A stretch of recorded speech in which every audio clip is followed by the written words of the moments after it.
bonjour à tous. Soyez les bienvenus. Ça fait bizarre de parler un petit peu dans le vide. Quoique je parle pas dans le vide, j'ai l'impression de parler à Stéphane. Mais je m'adresse à tout le monde en même temps. Donc, je me présente. Élie Widmer. J'habite pas très loin de Mulhouse. J'ai 38 ans. Je suis marié depuis 16 ans cette année. J'ai 3 enfants. Voilà, alors pour ma présentation un petit peu, donc le workshop d'aujourd'hui, on va parler du business. Alors, je suis entrepreneur. Je vais vous faire un rapide tour d'horizon de mon parcours. Alors, bon, ne prenez pas peur, ce n'est pas du mytho, mais j'ai un parcours atypique, on va dire ça comme ça. Sortie de collège, bon, tout ce qui était les études, c'était pas du tout pour moi. C'est quelque chose que voilà que je n'aimais pas. Je travaillais pas grand chose. Donc mon père m'a dit OK, tu veux pas travailler à l'école, à ce moment-là, tu vas travailler. Donc je suis parti travailler. Je savais pas trop dans quel secteur, vers où aller. À 14 ans, c'est un peu compliqué. J'aimais les voitures. Bon, bah, je suis allé faire carrossier peintre. Donc je suis allé réparer des voitures pendant 4 ans. Au bout de ces 4 ans, je me suis dit, bon, c'est pas forcément ce que j'ai envie de faire de ma vie. À ce moment-là, j'avais une opportunité, j'avais 19 ans, hein, 18, 19 ans, j'avais l'opportunité de racheter un garage dans ma famille. Pas dans ma famille, dans mon village natal, pardon. Et donc, j'ai fait toutes les démarches pour racheter ce garage, un petit garage automobile. Le propriétaire voulait vendre, problème de santé. Donc, j'ai fait toutes les démarches qu'il fallait faire pour racheter ce garage. Ça, c'est pas fait. Donc, à ce moment-là, j'ai pas eu de crédit bancaire, hein. En même temps, c'est logique, j'avais 18 ans, on reprenait un garage, j'étais, voilà. Mais bon, c'était mon parcours. À partir de là, je me suis dit, bon, ben, maintenant, on va pas en rester là. Et je me suis dit, je vais reprendre mes études. Donc, j'avais fait un bac pro au carrossier. Et je me suis inscrit à l'université pour faire un DUT technique de commercialisation. Donc, c'était le grand saut, hein. Et je l'ai fait ça en alternance. Donc, pendant 2 ans, j'ai vendu des véhicules neufs, puisque j'étais déjà dans l'automobile, donc ça, c'était le pont. J'ai fait ça pendant 2 ans, donc pour décrocher mon DUT technique de commercialisation. Suite à ça, donc j'ai quitté l'automobile, je suis allé en banque. Donc, j'ai travaillé 3 ans à la banque, Crédit Mutuel, on va faire de pub. Et j'ai mes beaux-parents qui avaient une entreprise où ils faisaient de la construction de maisons. Donc, j'ai rejoint l'entreprise familiale. Donc, j'ai fait 2 ans et demi ou 3 ans où j'ai vendu du coup des maisons. Et suite à ça, au niveau de l'entreprise, il y a eu des investisseurs. En fin de compte, c'était un peu compliqué. Donc, j'ai quitté cette entreprise-là et je me suis retrouvé au chômage. Pendant ce temps-là, au niveau du chômage, toutes les expériences en fin de compte que j'ai eues précédemment, je les ai utilisées pour mon projet professionnel et j'ai créé mon entreprise qui s'appelle donc Alpha Concept. Là, je fais des lotissements. Donc ça, c'était il y a 10 ans. En janvier 2022, ça fait 10 ans que ça fera 10 ans que j'ai créé ma société et que j'y travaille, quoi, hein. Donc je suis tout seul dans cette entreprise et je fais des lotissements. Donc je suis tout seul à gérer l'entreprise, mais je travaille toujours avec des grosses entreprises qui font les travaux de voirie, donc faire des lotissements. Je m'occupe de faire les voiries, de faire les réseaux, d'aménager les terrains, enfin voilà, un lotissement. En gros, je m'occupe pas des maisons, mais juste de tout ce qui est voirie. Donc voilà en gros ce que je fais depuis 10 ans. Maintenant, je suis très heureux dans mon entreprise. Alors, on va le voir tout de suite un petit peu les différentes choses qu'on peut rencontrer quand on a une entreprise. Donc, aujourd'hui, je ne sais pas forcément quels sont tous vos profils, hein, quels sont vos projets aussi, puisque dans le business, on a un spectre large, hein. On a ceux qui partent vers les auto-entreprises. On a ceux qui vont créer des sociétés, ceux qui vont créer des grosses sociétés. Donc voilà, on va essayer de voir un petit peu ce qu'il en est, quoi, hein. La première chose, c'est vrai que pour ma part, je pense qu'en tant que chrétien, on a aussi une part d'influencer notre société. On veut tous influencer quelque part un petit peu notre société, donner aussi un exemple. On l'a dans le cadre de nos activités, on a dans le cadre de là où on vit par rapport à nos voisins, mais on l'a aussi dans notre travail, qu'on soit employé ou employeur. Je pense que c'est important de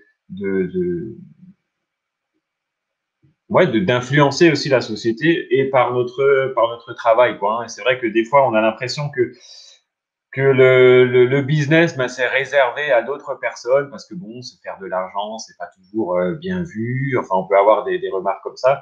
Et pourtant, je pense que c'est aussi important d'influencer la société avec un business qu'on peut avoir. Alors, on va voir quelques points qui me semblent importants d'être conscient. La première chose pour moi, quand on veut se lancer dans le business, c'est qu'il faut avoir absolument l'approbation du Seigneur. Ça peut paraître bateau pour certains, d'autres utopique, mais c'est le point de départ, c'est la base, c'est de dire, mais Seigneur, qu'est-ce que tu attends de moi? Est-ce que ce projet que j'ai à cœur, est-ce que ça vient de toi? Est-ce que c'est quelque chose que je dois faire? Alors, vous allez me dire, bah oui, mais ça, c'est dans la vie d'un chrétien, en fin de compte. Oui, effectivement, dans la vie d'un chrétien, que ce soit pour le choix de son conjoint, que ce soit pour autre chose, on a toujours cette nécessité absolue d'avoir l'approbation du Seigneur. Hein. Si on part du principe dans Jean 15, dans Jean 15, 5, je suis le cep, vous êtes les sarments, celui qui demeure en moi et en qui je demeure porte beaucoup de fruits. Car sans moi, vous ne pouvez rien faire. Et je pense que vraiment, ça, c'est la base de ce qu'on doit faire. Là, on va aller sur le côté du business, mais c'est un verset en fait qu'on applique sur toute notre vie, quoi. Hein. Maintenant, c'est vrai que souvent on se lance dans les affaires avec des grandes ambitions. Alors ça peut être pour être reconnu. Bien souvent, c'est aussi pour se faire du profit. On se dit bah tiens, moi je vais faire ma société parce que je vais gagner beaucoup d'argent. Alors en soi, gagner de l'argent, c'est pas un péché. Hein. Gagner de l'argent, c'est une bonne chose. On en a besoin pour vivre. On en a besoin pour sa famille, on en a besoin pour soutenir les œuvres, pour soutenir notre église, pour soutenir plein de choses. L'argent, on en a besoin. Donc, je pense que c'est pas péché de dire qu'une entreprise a vocation à se faire de l'argent. Maintenant, c'est toujours pareil, c'est quel est l'objectif? Mon objectif, est-ce que mon objectif, c'est de gagner de l'argent, toujours plus d'argent pour avoir de l'argent, ou est-ce que mon objectif est ailleurs? Donc ça, c'est une chose qui est quand même super important. Dans le même esprit, on peut voir dans la Bible que ce côté de l'approbation du Seigneur, l'importance de l'approbation du Seigneur, on le voit avec David, David, quand on le prend dans 2 Samuel 5, David consulta l'Éternel en disant, monterai-je contre les Philistins? Les livreras-tu entre mes mains? Et l'Éternel dit à David, monte, car je livrerai les Philistins entre tes mains. On voit vraiment à quel point David, dans tout ce qu'il faisait, il avait besoin de cette approbation du Seigneur. Mais Seigneur, est-ce que si j'y vais, est-ce que tu vas être avec moi? Est-ce que tu vas me livrer les Philistins ou pas? Et ça, c'est une assurance. Je pense que quand on a une société, il y a des hauts, il y a des bas. Et quand ça arrive quand même de temps en temps où on a des bas, où on a des coups de pression, et il faut se dire, mais si je sais que le Seigneur est dans ma barque, Jésus est dans ma barque, à ce moment-là, on a de l'assurance. Parce que on se lance dans le business avec, surtout au début, beaucoup d'imagination, de projets, d'énergie. On a la niaque pour y aller. Et à la première tuile, une facture qui tombe, qu'on n'arrive pas à payer, un client mécontent parce que ça arrive aussi, ou des choses comme ça. On dit, mais mince, Seigneur, est-ce que c'est vraiment ça que j'ai dû faire? Donc, voilà. J'insiste beaucoup sur ce point-là. Vraiment, les amis, si vous vous lancez dans un projet, ayez l'approbation du Seigneur. Ayez cette assurance qu'il est avec vous, en fin de compte. Hein. Ça, c'est vraiment une chose qui est hyper importante. Ayons une vision claire du projet. Soyons ambitieux. On se dit pas, ouais, je vais commencer une entreprise ou une auto-entreprise, et puis bon, on verra après, hein, on verra ce qui se passe.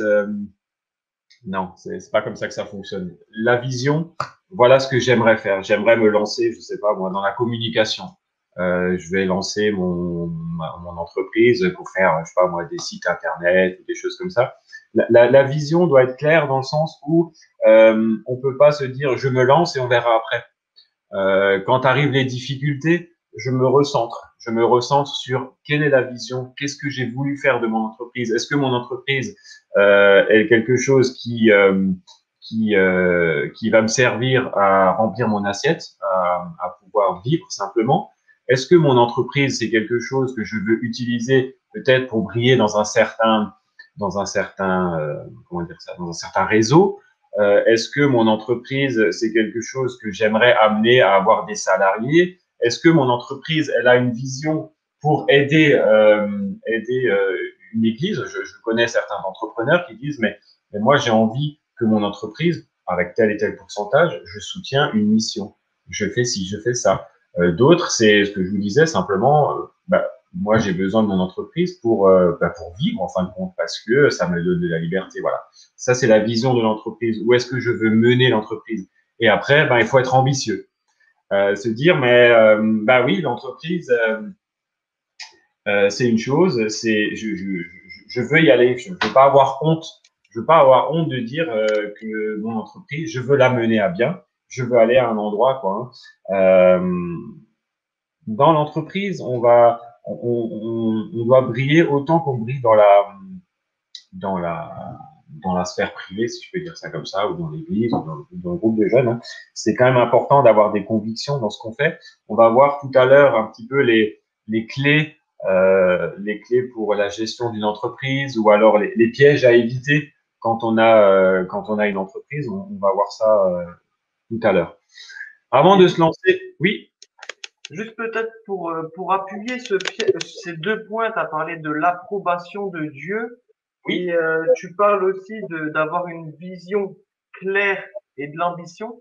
Moi, peut-être ma réflexion et ce que j'aimerais apporter à tous ceux qui nous écoutent, c'est que les deux sont liés en fait.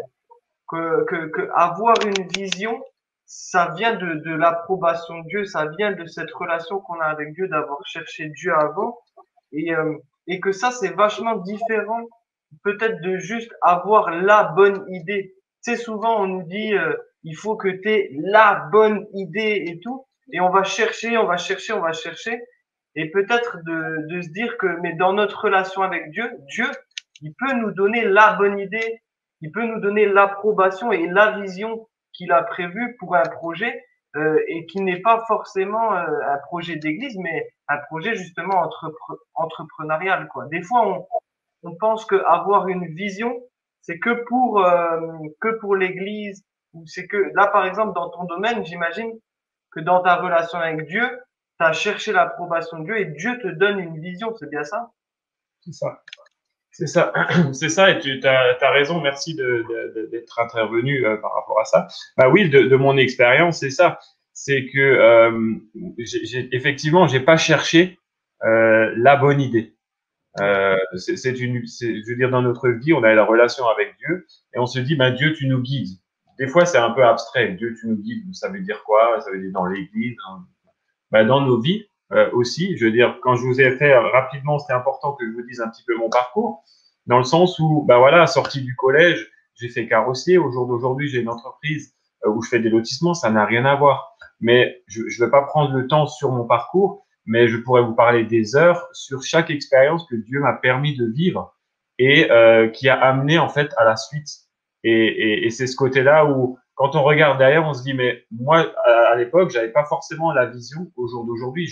En regardant derrière, je sais que Dieu avait la vision et Dieu a la vision, en fin de compte, il nous la donne, en fait. Il nous fait vivre les choses et nous, c'est l'importance, c'est de se dire, mais moi, ce que je veux, Seigneur, c'est que tu sois effectivement sur ma barque, quoi. Ouais. C'est hyper important. C'est vrai que c'est la différence, j'ai l'impression, avec un entrepreneur qui n'a pas vraiment la foi.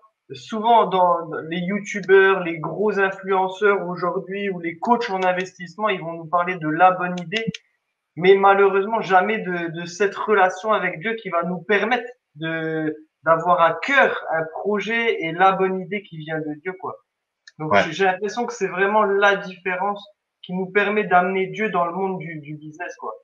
Ouais, c'est vrai, tu as raison. Tu as raison. Après, quand on se lance à partir du moment où on se dit, OK, je vais me lancer, que ce soit une auto-entreprise, une entreprise, c'est important aussi je continue juste, hein, d'être informé sur le coût, sur les risques, sur l'investissement que ça demande. Ça, c'est vraiment un conseil que j'insiste aussi.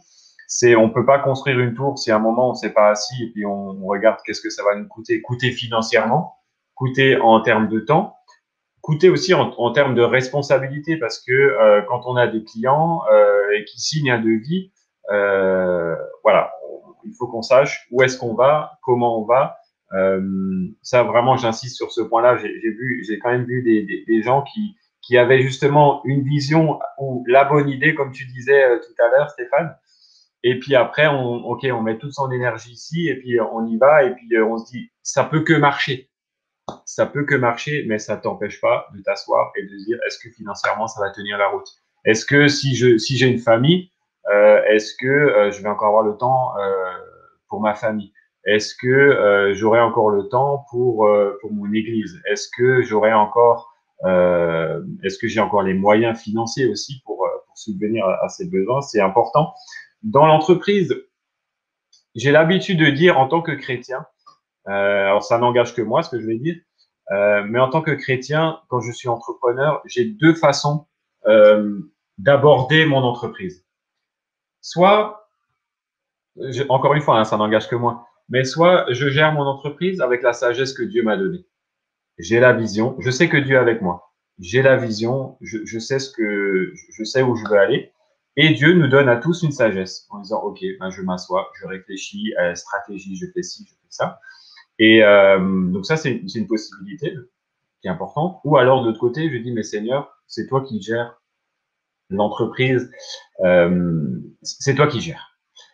Alors attention, ça ne veut pas dire je me mets en arrière et Seigneur, c'est toi qui m'envoies les clients, moi j'ai rien à faire, voilà. Mais c'est l'implication que tu vas amener dans ta société. Souvent, je me suis retrouvé, alors tout à l'heure, je me suis noté quelques expériences que je vais vous partager, mais en stressant des fois où il y a des nuits où, ben, je vous dis franchement, quand je vous dis que je transpirais, l'eau coulait sur mon front, ben, c'est pas une image. C'est des nuits entières où mais comment je vais faire pour payer telle et telle facture, comment je vais faire pour faire ci et ça. Et petit à petit, Dieu utilise chacun un petit peu dans notre marche. Dieu a des pistes différentes pour chacun pour nous apprendre. Certains, ils apprendront dans leur famille, dans leur entreprise. Voilà. Moi, je dois dire que mon école, c'est mon entreprise. Dieu m'a fait, par les expériences, par toutes ces choses-là, m'a tellement appris dans l'entreprise et entre autres ça. De se dire, mais t'inquiète pas, Élie, si je suis là, si je suis avec toi, je suis dans ta barque, ne stresse pas. La facture là et là, je vais m'en occuper. Ce que ça demande, cette deuxième version, c'est se lâcher prise et ça demande une intégrité. Je pense que dans une entreprise chrétienne, si on se dit, ben voilà, moi je veux que Dieu, c'est toi qui guide, Seigneur, c'est toi qui avance, Seigneur, c'est toi qui m'amène les clients, Seigneur, c'est toi. Ok, mais à ce moment-là, tu peux pas te permettre un compromis. À ce moment-là, tu peux pas te dire, ouais, bon, ce logiciel, il est craqué, mais bon, j'ai pas trop le choix parce que j'ai pas trop les moyens, il faut que je me lance. Là, non. Ça, c'est pas possible.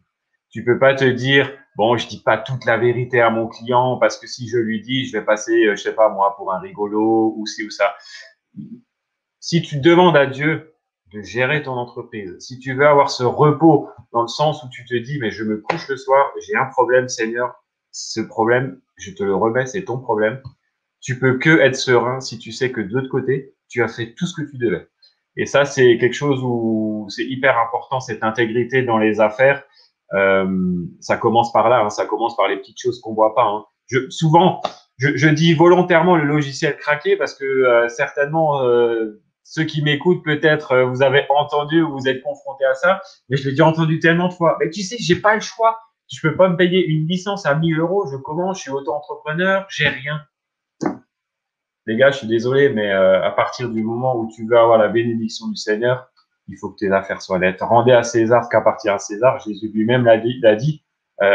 C'est pas aucune excuse ne tient, à mon sens. Tu peux avoir aucune excuse face à Dieu. Je veux dire, si tu dis que ok, j'ai la vision, je sais que Dieu est avec moi, que Dieu m'accompagne à cet endroit-là. À ce moment-là, Dieu, il va s'occuper aussi de ton logiciel, de ta camionnette que tu dois acheter, de ton outillage que tu dois acheter. Vraiment, je vous assure, à partir du moment où on veut fonctionner comme ça, on n'a pas le choix. Il faut qu'on soit vraiment droit dans les affaires. Une chose qui est importante aussi, c'est de s'entourer. Souvent, les entrepreneurs sont des personnes qui, à fur et à mesure, sont de plus en plus seuls. Seuls dans le sens où j'ai mon entreprise à faire tourner, j'ai mes employés, j'ai mon salaire, donc il faut que je travaille, il faut que je rentre des clients, il faut que j'ai des clients, il faut que je travaille pour que je puisse facturer, pour que l'argent rentre. Et j'ai de moins en moins de temps pour côtoyer les autres. Malheureusement, j'ai de moins en moins de temps aussi pour prendre du temps avec le Seigneur, qui est la base. Mais parce que je me lève, je mange entreprise, je me couche, j'ai encore en tête mon entreprise. La différence entre un entrepreneur et un ouvrier, quelque part, un ouvrier à 5 heures, il se dit, bon, ben moi j'ai fini, je vais faire mon sport, je vais aller dans mon groupe de jeunes, je vais faire ci, je vais faire ça. L'entrepreneur, souvent, il l'amène à la maison. Et je pense que c'est important de côtoyer quand même des gens autour, des gens qui ont peut-être aussi une fibre de l'entreprise, qui pourront aussi vous conseiller en disant attention, où est-ce que tu en es, qu'est-ce que tu fais. J'ai noté un petit proverbe dans Proverbe 13-20, celui qui fréquente les sages devient sage, et celui qui se plaît avec des insensés se trouve mal. Il y a des sages, voilà, comme l'image qu'on a, mais un sage peut aussi être quelqu'un qui a peut-être eu des expériences dans une entreprise, bonnes ou mauvaises. Certaines fois, vous pouvez avoir des gens qui peuvent vous conseiller, mais qui eux-mêmes dans l'entreprise, qui avaient une entreprise et qui a fait faillite, mais qui pourront vous dire, mais peut-être ne fais pas les mêmes erreurs que moi, ou d'autres qui ont réussi en disant, mais tiens, moi j'ai fait ci, j'ai fait ça, mais c'est important. Vraiment, je vous assure, ne rentrez pas dans le système où l'entreprise prend toute la place et que quelque part vous avez plus le temps de gérer vos propres affaires, quoi. Et surtout, continuez malgré les défis. Certaines fois, on se retrouve on se retrouve à devoir, je sais pas moi, payer des factures ou alors une loi qui change, ça m'est aussi déjà arrivé, où d'un coup, on fait tout son travail et d'un coup, hop, on a une loi qui change et tu es obligé de faire valider un tel et tel dossier. Alors pour moi, c'était par un architecte, par-ci, par-ça. Ça te chamboule complètement. Et tu te dis, mais mince, c'est ce qu'il faut que je change, il faut que je fasse autre chose, voilà. Mais c'est de se dire, mais ok, malgré les défis, j'y vais, j'y vais, j'y vais. Il y a forcément des moments où on aura des difficultés dans l'entreprise. Et j'ai toujours cette image de Jésus quand il était sur la barque avec les disciples, quand il y a eu la tempête. Donc, on dit que Jésus est avec nous. Et j'aimerais poser une question. Est-ce que vous pensez que donc Jésus dormait, les disciples eux, étaient en panique, hein, il y avait le vent qui soufflait, il y avait les vagues et tout ça. Et j'aimerais nous poser une question. Est-ce que vous pensez que si les disciples n'avaient pas réveillé Jésus, est-ce qu'ils auraient coulé? C'est une bonne question. Se dire, ok, les disciples, ils auraient pu s'asseoir en disant, mais Jésus est avec nous. Jésus est dans la barque, donc c'est impossible que la barque se renverse et qu'on coule. Ça paraît logique quand on y pense. Et j'aimerais dire que dans les défis qu'on peut avoir dans la vie, où là on parle de l'entreprise, mais je pense que on a le choix quand on arrive dans une tempête de se dire, mais soit je laisse dormir Jésus, je sais qu'il est avec moi dans la barque. Donc à ce moment-là, je reste serein, je dis Seigneur, toi tu as tout entre tes mains, je ne coulerai pas, je suis avec toi. Tu es avec moi. C'est une possibilité. Ou alors faire comme les disciples. Seigneur Jésus, mais purée, mais réveille-toi, réveille-toi là, j'ai besoin de toi, vas-y. Je pense que on peut tout faire. Je veux dire qu'on puisse réveiller Jésus ou on puisse le laisser dormir. Ce qu'il faut pas faire, c'est paniquer.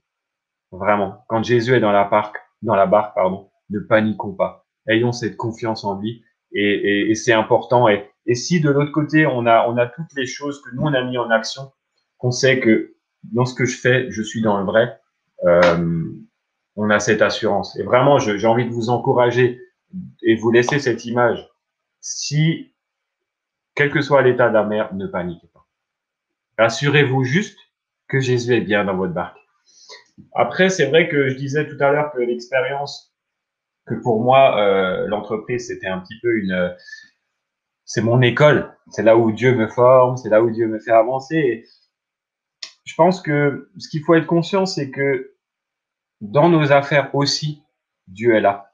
Dans nos affaires aussi, Jésus fait des miracles. Je vais vous donner l'exemple. Quand j'ai lancé mon entreprise, j'ai acheté un grand terrain dans mon village. Et donc, je sortais de la banque. Je suis allé voir mon ancien directeur, en fin de compte. Hein, il disait, voilà, j'ai un projet. J'aimerais acheter un terrain. Et il me dit, ben écoute, oui, je veux bien te financer. Donc, il m'a mis tous les critères en place. C'était pas évident parce que du coup, il y a du cautionnement personnel. Enfin voilà, je demandais quand même une forte somme parce que dans les lotissements, c'est des engagements qui sont souvent des chiffres à 6 chiffres. Hein. Donc voilà, je lui demandais et puis il me dit, ok, ben écoute, ça et ça, je veux bien te financer. Bon, c'était pas facile, mais il m'a financé. Okay.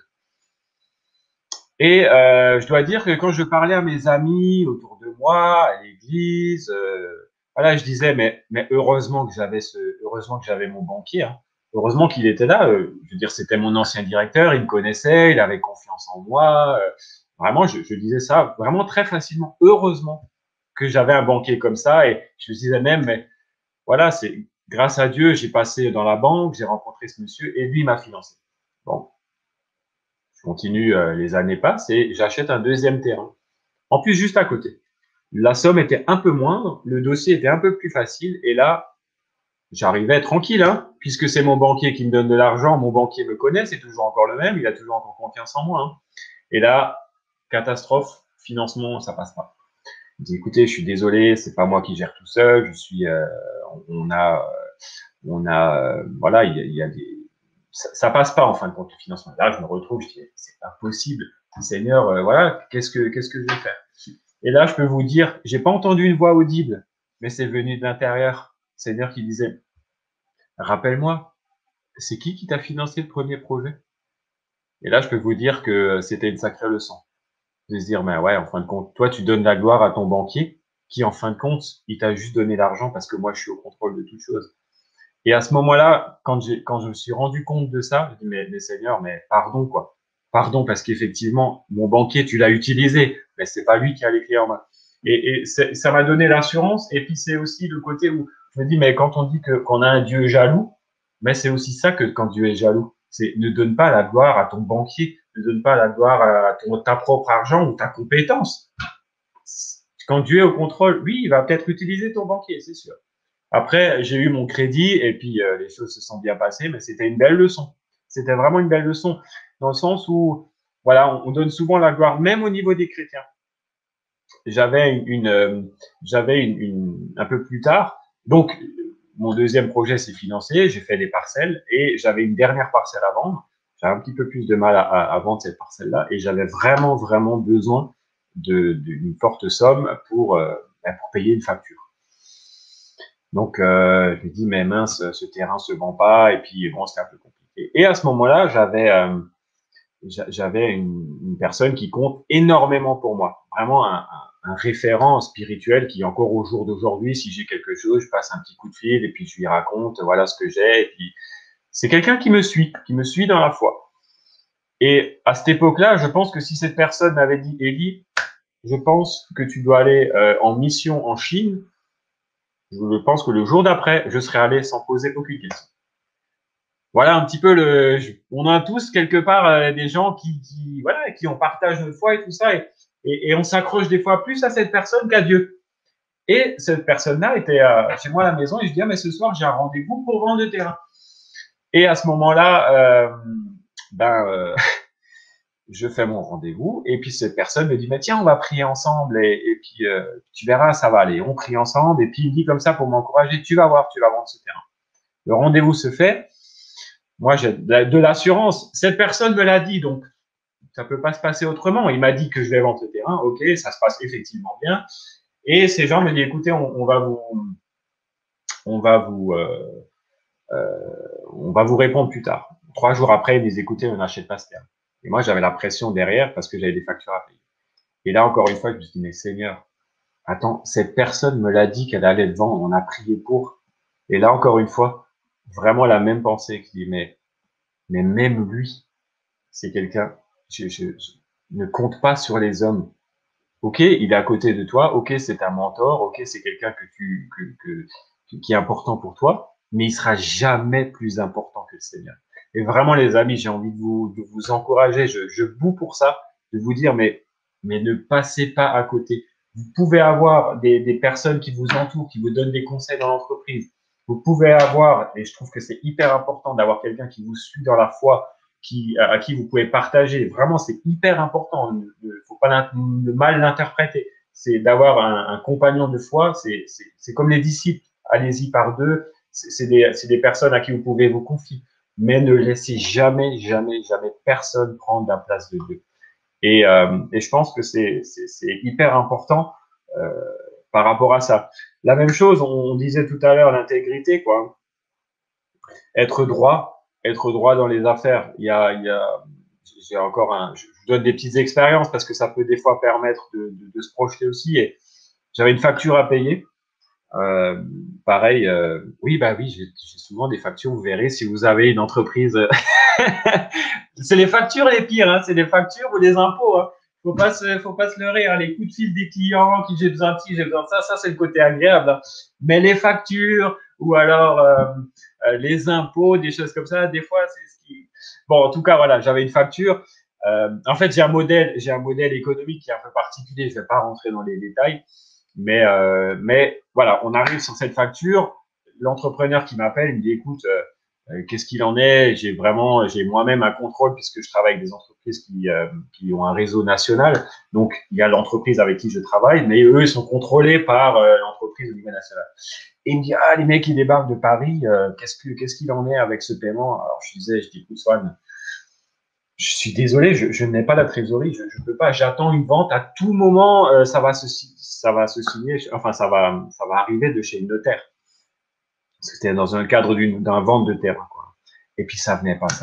Et il m'appelle, il me dit, écoutez, voilà, non, il me tutoie, il me dit, écoute, qu'est-ce qu'il en est vraiment lundi matin je sais pas quoi leur dire. Je dis, écoute, Swan, je suis désolé, je vais pas te mentir, je vais pas te dire, j'attends une entrée, je ne peux rien faire. Je suis désolé, mais je peux pas. Alors des fois, on a envie de raconter du pipeau, hein. C'est plus facile hein, de dire oui, écoute, ça va venir à ce moment-là, ou ci ou ça. Mais c'est ça aussi l'intégrité, c'est quand on sait pas, on sait pas. On dit, mais écoute, vraiment, je n'ai pas de solution. Et je suis avec ma femme, on est visiteur de prison. Et donc c'était un vendredi, il m'appelle un petit peu avant. J'étais sur la route pour aller faire une visite en prison. Et bon, ben, je prie pour, je dis Seigneur, il faut que tu trouves une solution. Et je vais faire ma visite. Et quand on est en prison, évidemment, on n'a pas de téléphone, on n'a rien, on est complètement déconnecté. Quand je sors de ma visite, je regarde mon téléphone, je vois un message de mon notaire qui me dit voilà, Monsieur Widmer, on a enfin reçu l'argent, je vous fais le virement dans l'après-midi, vous aurez l'argent au plus vite. Mais je peux vous dire que quand vous rappelez après l'entrepreneur à qui vous devez de l'argent, vous dites écoute, ça y est, je l'ai reçu, je peux te faire le virement. Ça vous donne une joie, une assurance parce que vous dites ok, j'ai Dieu est avec moi, Dieu a géré pour moi et on est transparent. Il m'est déjà arrivé, voilà, ça vous donne aussi du crédit. Au-delà de tout ça, ça nous donne du crédit. Quand l'autre en face, il sait que, non, ok, avec Élie, avec Stéphane, avec n'importe qui, je peux compter dessus parce que quand il dit quelque chose, c'est vrai. Quand il dit que ça va pas, alors à ce moment-là, ça va pas. Je sais aussi. C'est hyper important. Dans la gestion d'entreprise, on a aussi ce côté où je pense que c'est important aussi de pouvoir gérer son temps, d'avoir des priorités. Je pense que ce qui est important d'avoir en tête, même quand on a un business, c'est que c'est important, le travail c'est important pour vivre, mais il faut pas que ça devienne ta vie. Il faut pas que ça devienne ton identité. Voilà, moi j'ai mon entreprise, je suis entrepreneur. Voilà, c'est ma carte d'identité quoi. Quand tu rencontres quelqu'un, au bout de la deuxième phrase, tu dois dire que tu as une entreprise ou que c'est ça. C'est bien, il faut que tu aies l'entreprise, il faut que tu puisses vivre, mais c'est pas ton identité. Et ça te laisse aussi du temps pour t'occuper, peut-être pour briller avec tes voisins, pour t'engager dans l'église, pour t'engager dans une association de pêche de ton village, ou pour t'occuper de ta famille, qui reste quand même la priorité. Je pense que c'est important qu'on ait ça. Ce côté, bon, intégrité dans les affaires, j'ai quand même encore envie de remettre une couche sur cette intégrité parce que, franchement, souvent, j'entends à droite, à gauche, même malheureusement des chrétiens, et souvent, quand on est auto-entrepreneur comme ça, ou des fois on fait du compromis, et pareil pour le travail au black, quoi. Bah écoute, allez, vas-y, tu me le fais, tu me donnes un petit billet comme ça. Vraiment, les amis, mettez ça de côté. Vous pouvez pas. C'est pas possible. On parlait de la barque avec Jésus là tout à l'heure. Si je reprends cette image-là, quand vous faites du travail au black, quand vous avez des logiciels craqués, c'est comme si vous preniez votre perceuse et que vous faites vos propres trous dans la barque. Je veux dire, les gars, Jésus, lui, c'est comme quand vous êtes sur la map, vous appuyez sur F et vous décollez. Je pense que vous avez vu là tous. Donc quand vous appuyez sur F, hop, vous décollez au-dessus de tout le monde. Mais vraiment, je pense que quand tu fais du black dans ton entreprise, c'est comme quand tu appuies sur F. Jésus, lui, monte, lui, coulera pas. Mais par contre, toi, tu fais toi-même, tu creuses toi-même ton trou. Et les amis, vraiment, je l'ai noté en rouge. Hein. Jésus sera jamais dans notre barque si on creuse nous-mêmes les trous dedans. C'est pas possible. J'ai, pour donner un petit exemple de mon beau-père, qui a une menuiserie. Donc avant d'être chrétien, bah, il avait déjà cette menuiserie et il faisait du travail au black. Et puis un moment, ben il s'est converti et c'est un point où Dieu lui a vraiment mis en évidence de dire mais tu peux pas, et son entreprise elle allait pas bien. Donc quand ça va pas bien, on a l'impression que si on fait du black, ça nous aide. En disant bon bah du coup j'ai pas besoin de payer la TVA, j'ai pas besoin de le déclarer, ça passe pas dans les impôts, donc c'est de l'argent tout de suite. Et donc il était un petit peu dans cette spirale là en faisant pas mal de travail au black. Et il était vraiment, c'était compliqué. Financièrement, c'était très compliqué pour lui. Et puis, le Seigneur lui a vraiment mis l'accent sur ce point-là en disant, mais tu peux pas continuer comme ça. Et il a dit, OK, ben, quoi qu'il arrive, je ferai plus de black. Et il avait à ce moment-là un client qui arrive, un gros client, c'est un architecte, je sais pas quoi, et il devait faire un énorme chantier. Et vraiment, ce chantier-là, ce chiffre d'affaires-là, allait le sortir pour de la mouise où il était et puis lui donner du travail pour les 3 mois qui arrivent. Les employés étaient là, ils connaissaient la situation d'entreprise. Et donc, mon beau-père va chez cet architecte, il regarde tout le chantier, ok, super. Et l'architecte lui dit, écoutez, voilà, monsieur Schmerber, j'aimerais juste qu'une petite partie, on le fasse au black, quoi. Et ça représentait que dalle. Vraiment rien du tout par rapport à l'énorme projet qu'il avait, qu'il allait le sortir, tout ça. Et là, mon beau-père venait de prendre la décision, jeune converti, il disait, mais je ferai pas de black. Et il dit, écoutez, je suis désolé, mais non, je ferai pas de black, vous savez, voilà, je veux que tout soit factuel. L'architecte le regarde dans les yeux et dit, mais monsieur Schmerber, si vous voulez pas faire ça au black, je suis désolé, mais on travaillera pas ensemble. Et effectivement, il n'a pas travaillé ensemble. Il est rentré, les ouvriers connaissaient ce rendez-vous, il arrive dans la cour, les ouvriers pas chrétiens, et Claude leur explique, écoutez, je suis désolé, j'ai pas eu le chantier. Ah bon, t'as pas eu le chantier, mais comment ça se fait que t'as pas eu le chantier? Et il leur explique, et voilà, j'ai décidé, je travaillerai plus au black. Mais les ouvriers, ils sont devenus fous, parce que ils se dit, mais attends, mais t'es malade ou quoi? Tu te rends compte, tu nous mets tous, nous, en péril, parce que t'as décidé maintenant que tu fais plus de travail au black, mais tu te rends compte, alors il s'est pris une pression énorme de ses employés. Il avait une pression en tant qu'entrepreneur, bah, tu vois tes comptes dans le rouge, tu vois la banque qui t'appelle et tout ça, tu te dis, mais est-ce que c'est moi qui suis fou? Tu refuses un contrat parce qu'il y avait juste un tout petit peu de black, alors que ça te sort de la mise. Et ben, je peux vous dire qu'à ce moment-là, c'était le test de Dieu pour lui, en tout cas. Hein. À partir de là, le téléphone a commencé à sonner et petit à petit, les contrats sont revenus. Je crois que c'était 6 mois ou 1 an après, ou 1 mois ou peut-être 2 ans, je sais plus exactement le temps. Et ben, il y avait un concours à la Banque Populaire de l'entreprise, de la gestion d'entreprise. Ils ont reçu le premier prix de la gestion d'entreprise. 1 an après ou 2 ans après. Et c'était juste un moment où j'ai décidé, je ne ferai pas le black. Et à ce moment-là, les amis, je peux vous dire que mon beau-père, il avait toutes les raisons pour prendre juste ce petit peu. Il aurait pu dire, bon, je fais tout le reste, ok, c'est facturé, ça représente rien. C'était le test de Dieu. Et je vous dis, les amis, soyez intègre. Que vous soyez dans une petite entreprise, une auto-entreprise, mais allez-y, quoi.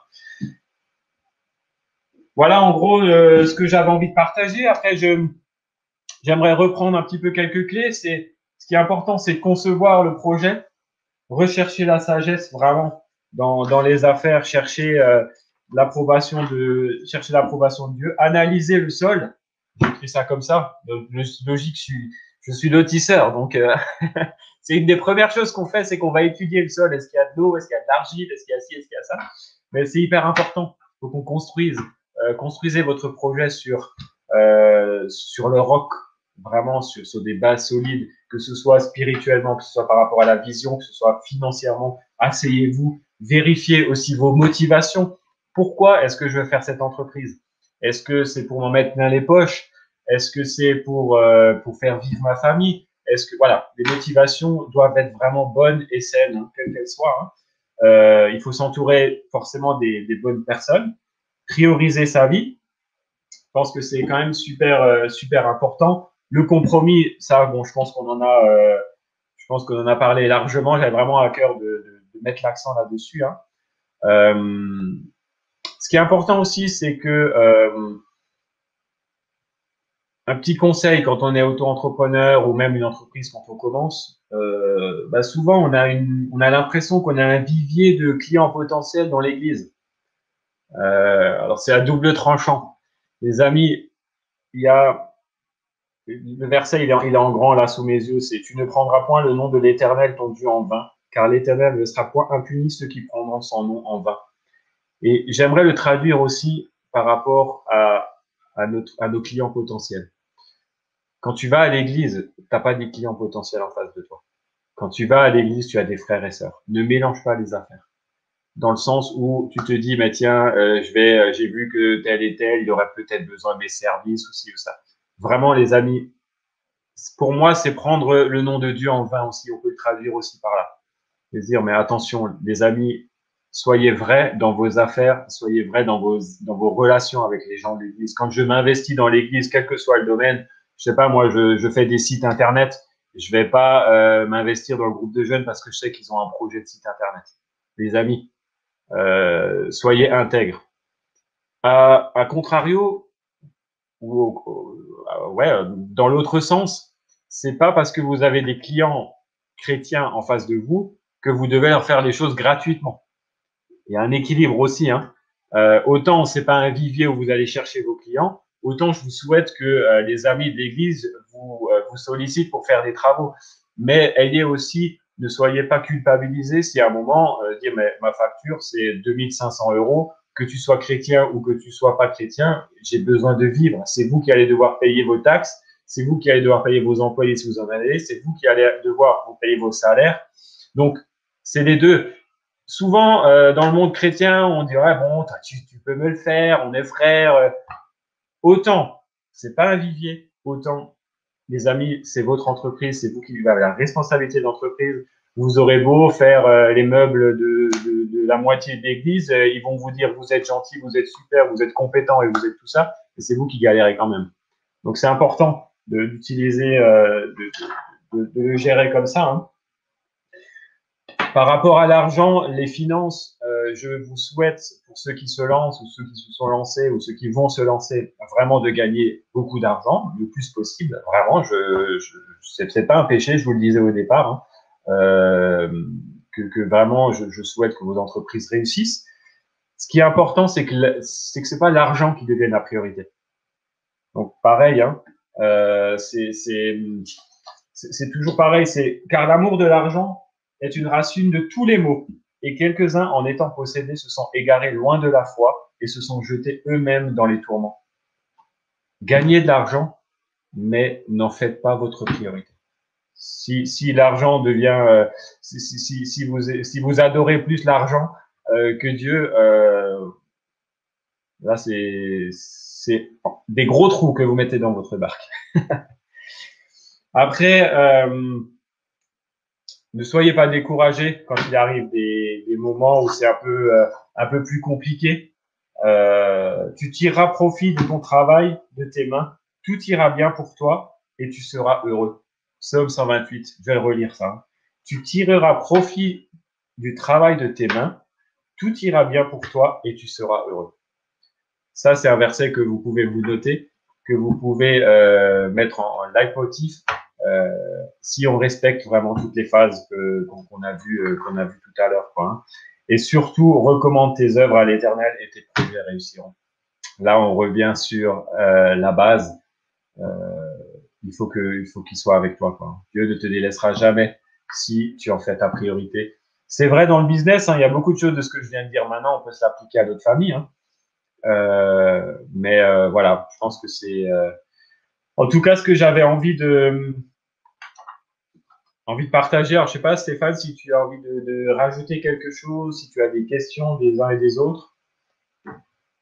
Ouais, je peux déjà encourager ceux qui nous suivent à ne pas hésiter à envoyer leurs questions par SMS et juste peut-être rajouter dans tout ce que tu as dit, en fait, le fait de s'entourer des bonnes personnes, le fait de prendre du temps avec Dieu, de prioriser, en fait, tout ce que tu as un peu partagé, ce que j'aimerais rajouter, c'est que ça prend du temps, en fait et que généralement, quand on est jeune, on nous encourage à entreprendre, à se lancer dans des investissements. Et ces derniers temps, on l'a vu par exemple avec la crypto-monnaie, où tout plein de jeunes ont commencé à investir. Et en fait, on se sent être entrepreneur du jour au lendemain comme ça. Et c'est un peu le sentiment qu'on veut nous donner. Mais j'aimerais rajouter que, et je pense que tu peux peut-être confirmer qu'il nous faut beaucoup de patience pour justement avoir le projet de Dieu, avoir les bonnes personnes autour de nous qui vont nous conseiller, la bonne vision qui vient de Dieu, et puis voilà, prendre le temps de bien étudier les choses comme tu disais, quoi. Ouais, La patience. tu as raison. Tu as raison, c'est vrai, hein, tu as entièrement raison. Où on nous ment aussi dans le sens où on a l'impression qu'au jour d'aujourd'hui, on peut gagner beaucoup d'argent et très très vite. Ouais, voilà, ouais. On y va à fond, on y va à fond. Et puis, on dit que dans une entreprise, on a besoin de 2 ans pour qu'on gagne de l'argent. Ouais. Euh, c'est ce qui, voilà, c'est des chiffres qui valent ce qu'ils valent. Mais pour dire, effectivement, tu as entièrement raison d'avoir pouvoir prendre ce recul, hein, c'est vrai. Et puis, comme dit, hein, que les principes de Dieu soient vraiment pas mis à l'écart, quoi, hein. Dans le business, hein. Au contraire, vraiment, le Seigneur, ça doit être le pilier de notre business. Vraiment, hein. Peut-être je peux te poser une question du coup pour ceux qui nous suivent. Euh, Comment toi, est-ce que tu as des clés pour gérer justement, toi tu nous as dit que tu as une famille avec des enfants, que tu sers dans l'église, que tu as l'entreprise, que tu vas faire des visites dans les prisons. Comment tu peux donner par exemple à des jeunes qui sont en études, qui réfléchissent à l'investissement, à l'entrepreneuriat, qui ont une famille, qui servent dans l'église, comment est-ce que tu pourrais nous donner des clés pour bien je sais pas, compartimenter ou essayer de nous aider à bien gérer notre temps, notre énergie? Alors, moi, je suis peut-être pas le meilleur exemple. Dans le sens, je vais donner des clés, hein, mais juste déjà pour le dire, pour ceux qui nous écoutent et qui peut-être me connaissent. Moi, j'ai une entreprise, donc un format économique qui est un peu particulier où je gère, on va dire, 3 clients à l'année. Avec des moments phares où, quand il y a le chantier, il faut être sur place, il faut gérer, mais il y a beaucoup aussi de parties administratives où, quand on a un dossier, il faut qu'on attende des retours. Donc, ça me laisse, en fonction du moment où je suis dans mon chantier, des fois du temps libre. Donc, ça me permet, comme tu disais, d'aller faire des visites en prison, mais de m'investir dans l'église. Et donc, du coup, tout le monde n'a pas ça. Si je reprends l'exemple de mon beau-père qui a une menuiserie, lui, il n'a pas le temps que moi j'ai. Donc, moi, vraiment, je le considère comme étant une grâce particulière que Dieu m'a fait. Vraiment, ça c'est la base. Après, pour ceux qui se lancent dans l'entreprise ou qui ont des entreprises et qui veulent, euh, qui vont le faire, je pense que il faut qu'on se dise la priorité. Il y a le sens des priorités. C'est sûr que Dieu, pour moi, c'est la priorité absolue pour tout le monde, évidemment. C'est-à-dire prendre le temps dans la prière, prendre le temps de consulter Dieu, quelle est sa volonté. Prendre le temps simplement de se dire, mais voilà, c'est la vie, la relation intime que j'ai avec Dieu. Ça, c'est pour moi la première priorité. Ouais. Après, je pense que qu'arrive rapidement la famille pour ceux qui sont mariés, euh, qui ont des enfants. Je pense que c'est quelque chose qui est hyper important, c'est de pouvoir se dire mais quand j'ai des enfants, j'ai 3 enfants, ma priorité c'est mes enfants. Dieu m'a placé ces êtres sous mon toit. Après, tout de suite après, pour moi, arrive le travail, puisque quelque part, on a besoin de remplir nos assiettes. Hein. Je veux dire, si on est entrepreneur, quelque part, c'est pas un salaire qui tombe, je travaille et puis le salaire tombe. Je dois fabriquer mon salaire quelque part. Quoi. Ouais. Et je dois m'y investir. Je dois mettre. Je pense que dans la vie d'une entreprise, il y a aussi des phases. Il y a un moment où, quand tu vas te lancer, eh ben, ça va te prendre beaucoup plus de temps que peut-être 3 ans après, ou peut-être 6 mois après, où tu vas avoir des moments, des coups de bourre dans l'entreprise. Et je pense qu'il faut aussi pouvoir les détecter en disant, OK, ben, là, je suis dans une phase où je n'ai pas le choix. Je le dis autour de moi, je préviens peut-être ma famille en disant, mais voilà, un temps. Si ce temps dure 5 ans, il y a un problème.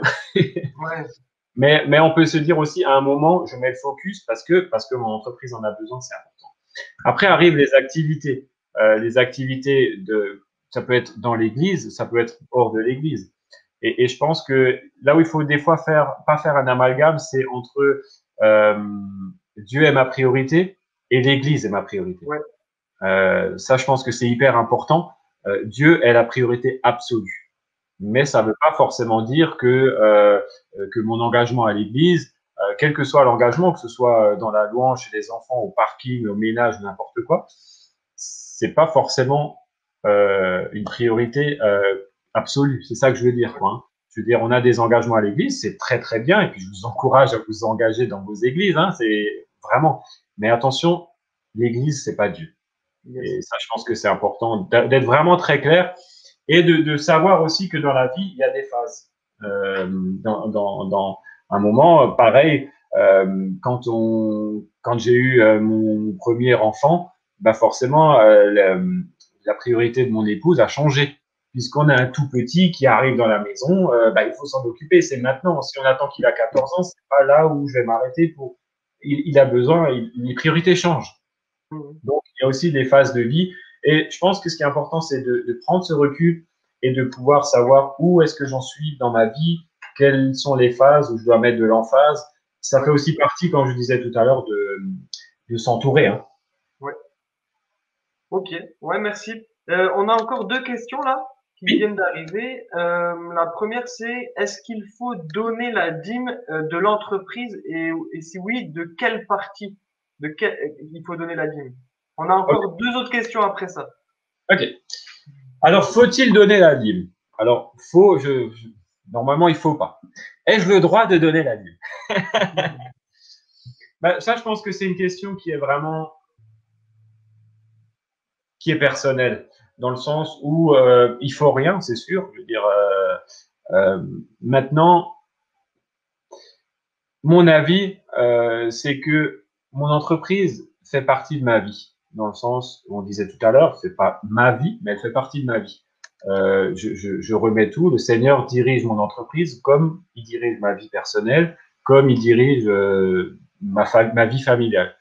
Et c'est vrai que je pense que quand Dieu bénit aussi un moment dans l'entreprise, c'est aussi une façon de dire, mais Seigneur, je suis vraiment, vraiment reconnaissant de ce que tu me permets d'avoir, de ce que tu me permets de vivre.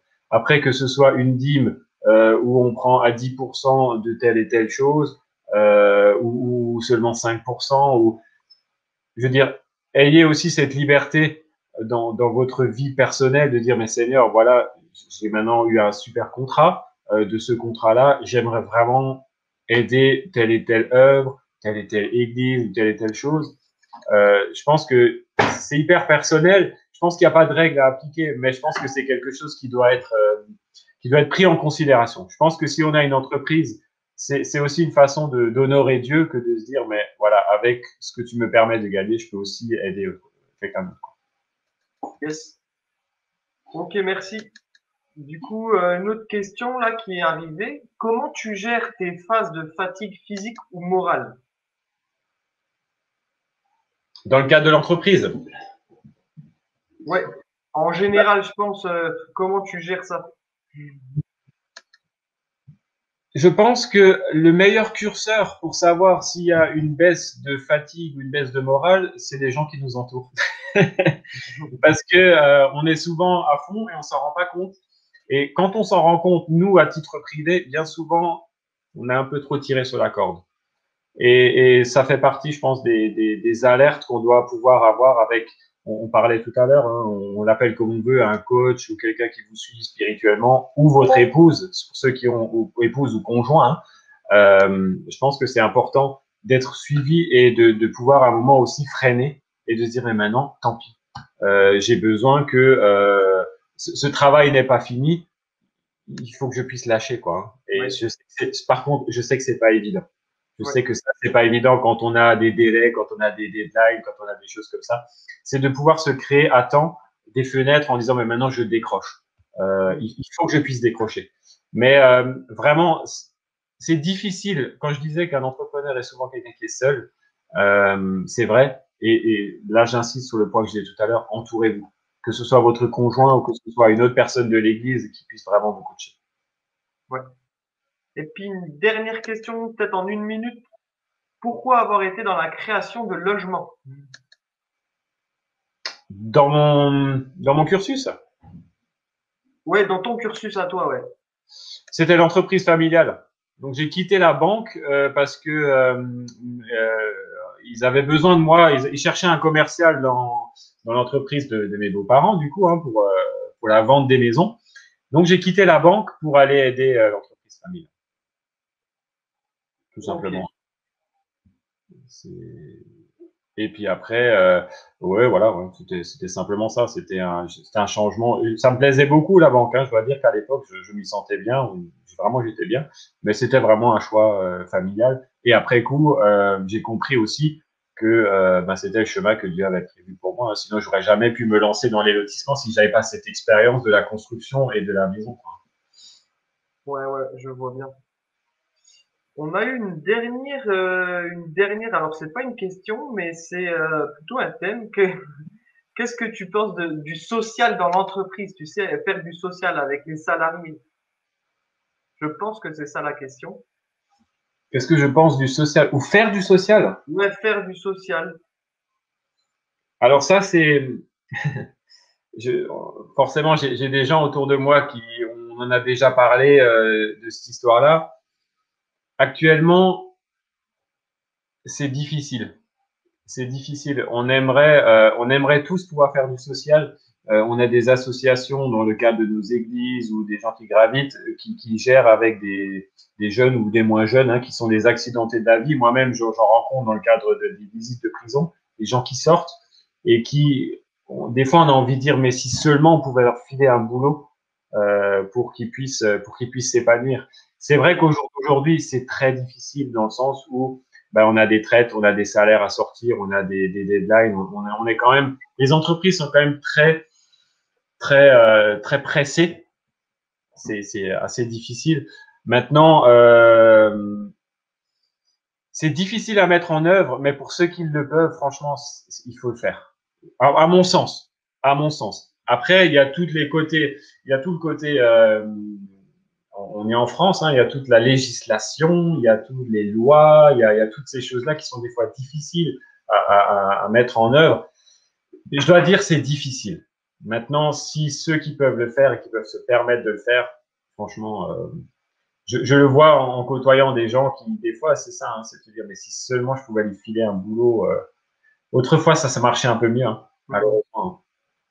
Maintenant, si l'entreprise, elle dégage des bénéfices, comme on disait tout à l'heure, on parlait de la dîme, c'est aussi une occasion de dire, mais tiens, je peux peut-être soutenir l'une ou l'autre association qui fait de Ouais, la réinsertion et qui peut aider. Si moi, je ne peux pas aider dans mon entreprise, peut-être que les moyens que Dieu me donne dans mon entreprise peuvent permettre à une association de travailler dans cette réinsertion. ouais. Ok, ok. Ok, Eh ben, je pense que c'est tout pour les questions. Donc, il est plus de 10h30. super. Ben, Ouais. merci à tout le monde et puis à bientôt. Yes, à bientôt tout le monde.